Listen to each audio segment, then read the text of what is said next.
Welcome back to QuickAssist. If your iPhone is running out of storage, you may have noticed an option called Offload App. But what exactly does it do? So right here, Offload Unused Apps. As you can see in my iPhone storage, it's mostly red, which means applications. So most of it is all applications. The pictures, images are all on iCloud. So how do we get here? Okay, let's go back. So we're here, and then what we're going to do is go to settings. Once we get to settings, scroll down and go to general. From general, we're going to want to go to iPhone storage. And now you will see if you have too many apps taking up your space, 335 gigs of the 512, most over half is apps. So once we get there, then select the app that you want to manage, and you'll see two options, Offload App and Delete App. So we can go here, and it says Offload App or Delete App. But to clear space, what we're going to want to do is just enable. So offload, you can offload the unused apps.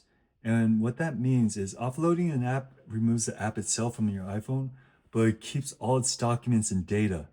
That means when you reinstall the app later, your information is restored and you can continue where you left off.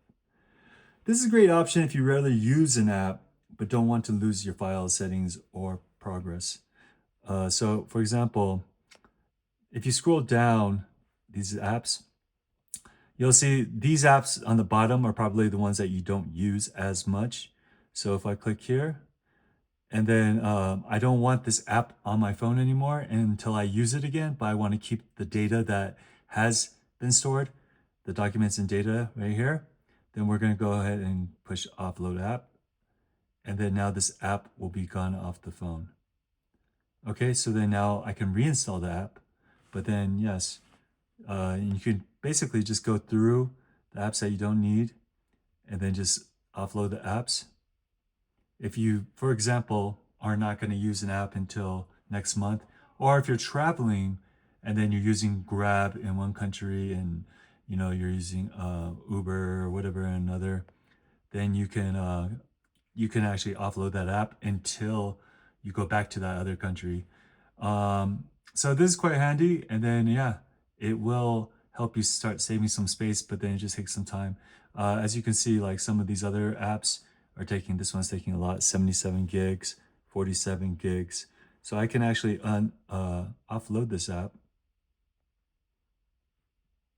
and it will keep the data, documented data, but the app is no longer on my phone. It's in the cloud. All right, guys, so that's pretty much for offloading apps.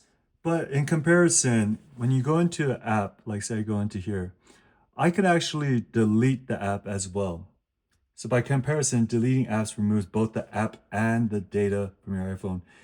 And depending on the app, the information may be permanently lost unless it's stored in the iCloud or backed up somewhere.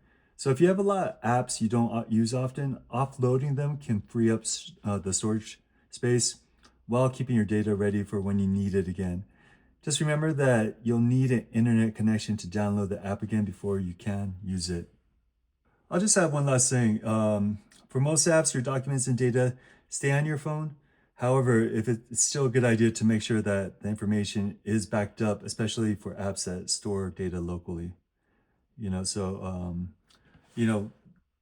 that require maybe the map, things like that, then food delivery, location-based apps, you might want to back that up if you need it later. If you already created like an intricate system and map thing, then you might want to keep that.